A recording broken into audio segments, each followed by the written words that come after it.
Hello tout le monde, donc aujourd'hui on va parler du frigo. Donc le frigo des camping-cars, un frigo 12 volts qui marche au gaz et à l'élec. Donc moi j'ai acheté le camping-car et le frigo en fait ne marchait pas. Si il marchait mais galérait quand il passait au gaz. En fait le passage du gaz à l'élec et de l'élec au gaz c'était très compliqué. Il s'éteignait tous les 5 minutes, donc impossible qu'il fasse du froid, enfin c'était une galère. Donc de ce fait là j'ai regardé le prix d'un frigo, j'ai failli avoir une attaque. Donc il fallait trouver une solution. Donc sachant qu'un frigo, ça marche sur le gaz, le 12 volts et le 220. Sachant que sur le 220 et sur le gaz, il fait du froid, sur le 12 volts, il maintient le froid. Donc c'est très différent. Donc c'est-à-dire que sur le 12 volts, en fait, il ne faut pas s'amuser à l'ouvrir tous les 5 minutes pour prendre une bouteille d'eau, pour prendre un truc, Parce que sinon, la température elle va remonter. Et comme au 12 volts, il ne fait pas de froid, c'est-à-dire que le 12 volts, c'est quand vous roulez normalement. Parce que vous ne pouvez pas rouler au gaz, c'est interdit. C'est la législation française. Vous savez, il y a des gens qui pensent. Donc on n'a pas le droit de rouler au gaz. Enfin, de rouler en faisant marcher le frigo au gaz. Donc de ce fait-là, il m'a trouvé une solution parce que bon, 1 200 € pour un frigo, sachant que mon camion a 20 ans, je pense que c'est un peu abusé. Donc la solution, c'est de brancher en direct le frigo sur la batterie Super B par le convertisseur pour qu'elle marche sur le 220 parce que il n'y a pas d'intérêt, c'est pour faire marcher sur 12 volts, il n'y a pas d'intérêt, ça fera pas de froid. Enfin, je veux dire, ça sert à rien. Quoi. Je veux dire, si vous êtes en itinérance, parce que le mieux de faire, en fait, c'est ce qu'on fait. Enfin, moi, c'est ce que je fais avec mon père aussi, qui a un camion. Il fait pareil.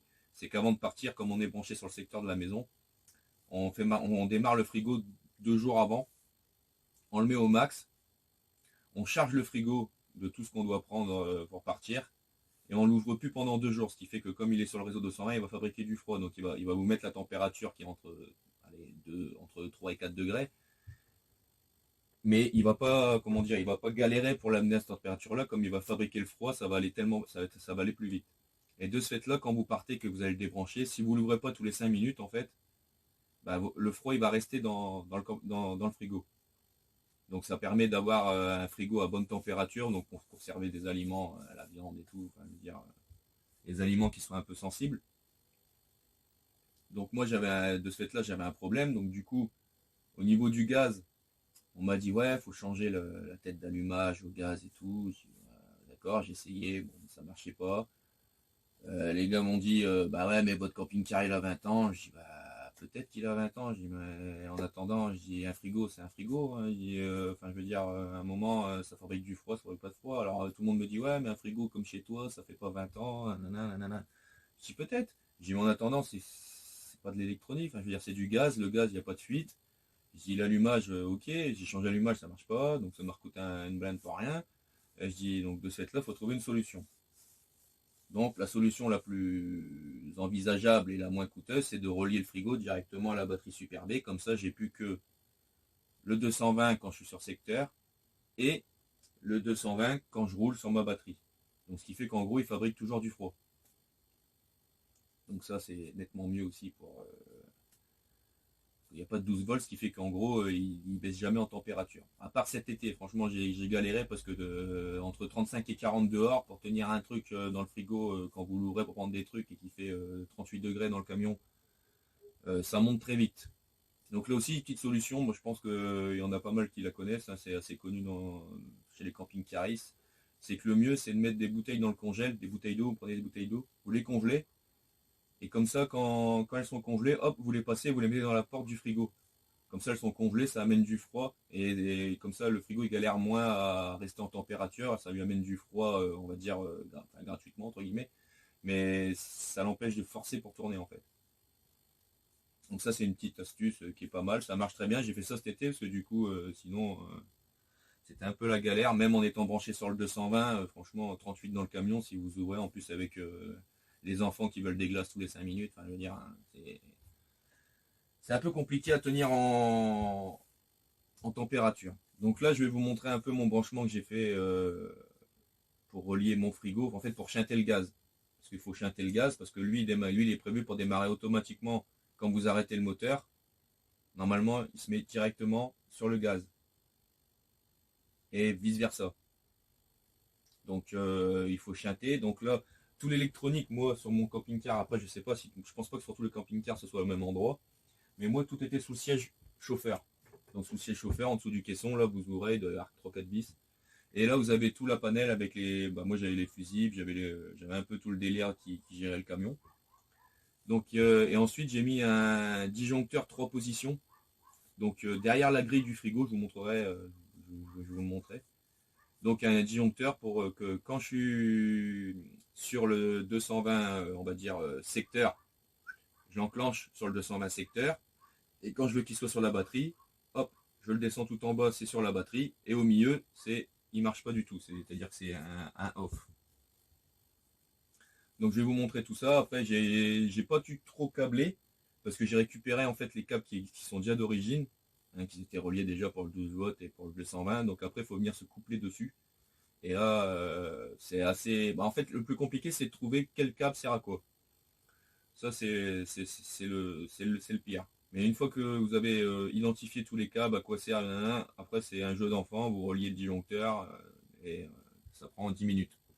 Mais bonne galère pour trouver quel câble sert à quoi et va où et si c'est le câble de ça. Et après, bien penser à bien chanter le gaz, parce que bon, c'est du gaz, hein, donc faut pas s'amuser avec non plus. Hein, ce serait pas le tout de partir en vacances et de se retrouver sur la Lune en 2-2 parce que ça a tout pété. Donc là, je vais vous montrer un peu le branchement que j'ai fait. Donc je suis parti de ma batterie.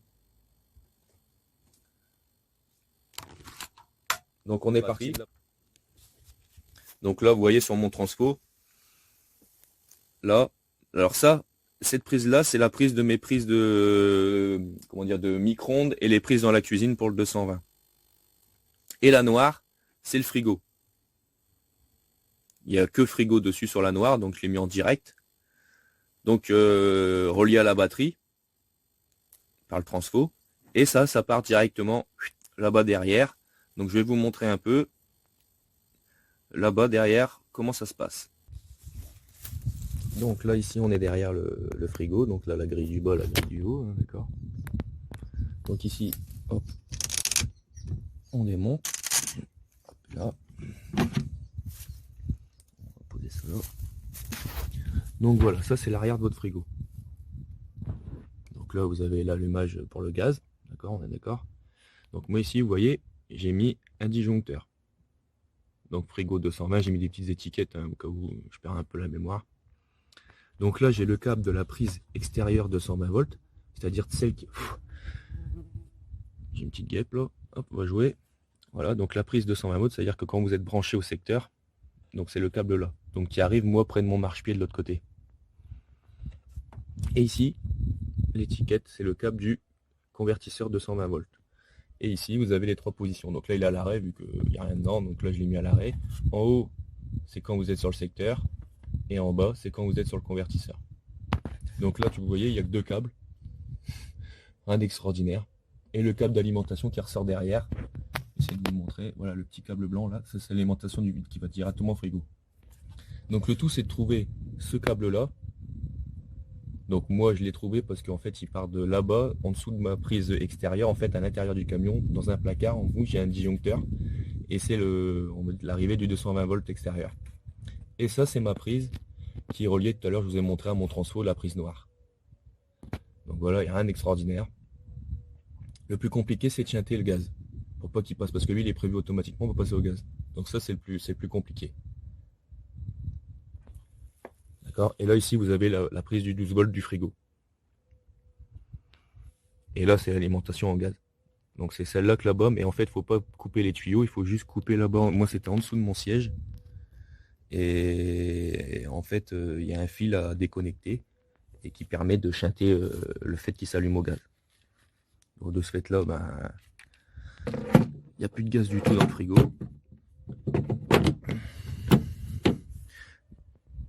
Voilà, on referme. Je vais vous montrer aussi où est-ce qu'elle est mon arrivée du secteur 220 extérieur. Donc vous voyez ma prise extérieure est là. Et j'ai le nouveau matelas là en plein milieu. Hop. Dans la boîte, hop. Et ici dans la trappe juste à l'entrée, je vais vous montrer. Vous voyez, voilà. Ça c'est l'arrivée du 220 extérieur avec le disjoncteur. Et vous voyez les deux câbles qui partent, donc j'ai repassé un câble qui va là-bas jusqu'au frigo.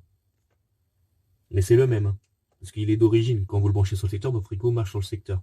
Donc il faut juste repérer ce câble-là.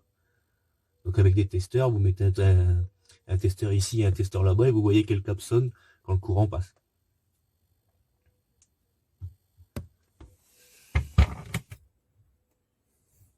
Donc après, hop, ça reste une alternative. Moi, franchement, c'est parce que j'ai pas envie de changer de frigo. C'est déjà, ça coûte une blinde et que fatalement, moi, le camping-car, ça reste aussi un plaisir. Faut pas que ça devienne non plus un gouffre financier. Donc, on n'a jamais investi de l'argent, mais on va dire que j'essaie de l'investir convenablement. Donc, s'il y a des solutions, entre guillemets, qui coûtent pas, parce que là, franchement, comptez le prix d'un disjoncteur et un peu de câble, vous êtes loin des 1 200 € du frigo. Donc voilà. Bah, écoutez, si ça vous a plu, si vous avez des questions après, n'hésitez pas, hein. Moi, il n'y a pas de souci. J'essaye de répondre le plus vite possible. Après, quand je les vois, j'essaye de répondre. Dès que je vois le commentaire, j'essaye de répondre. Et si je sais pas, le temps que je me renseigne un peu, il n'y a pas de souci. Moi, je réponds à tout le monde, il n'y a pas de problème. Donc voilà, n'hésite pas. Et puis abonnez-vous à ma chaîne, hein. Franchement, je suis déjà à 27 abonnés, je crois que c'est déjà pas mal. Bah, pour moi, c'est pas le but, c'est pas d'avoir beaucoup d'abonnés. Moi, j'essaye de partager ce que je fais. Voilà, c'est pas le but, c'est pas d'avoir 28 000 abonnés qui juste regardent. Moi, c'est juste un échange que je veux. Donc même vous, si vous avez des solutions ou des améliorations que vous avez fait, n'hésitez pas à me les partager, hein. Il n'y a pas de souci. Moi, je suis preneur de toutes les bonnes astuces. Et puis comme ça crée un échange. Et je pense que c'est le principal dans le but de ces vidéos. Après, moi, je fais pas ça pour non plus gagner de l'argent. J'ai un métier. Je gagne bien ma vie, donc j'ai pas d'intérêt à faire ça pour ça. Donc voilà. Bah écoutez, on se revoit pour une prochaine vidéo. J'ai encore quelques petits trucs que je vais changer là. Puis je pense que cet hiver, on va attaquer la salle demain parce que la couleur jaune pisse, j'ai un peu de mal. Donc on va essayer de refaire un truc propre qui est un peu plus dans l'air du temps. Malgré qu'il a 20 ans, on peut améliorer un peu le design, comme on dit. Donc voilà. Bah, écoutez, si cette vidéo vous a plu, n'hésitez pas à mettre un pouce, hein, et puis ça fait toujours plaisir, ou laisser des coms, il n'y a pas de souci, c'est comme ça que ça va avancer.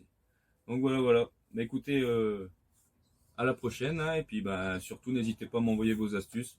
Moi, ça me fait plaisir de regarder les vidéos des autres, il n'y a pas de problème. Allez, ciao.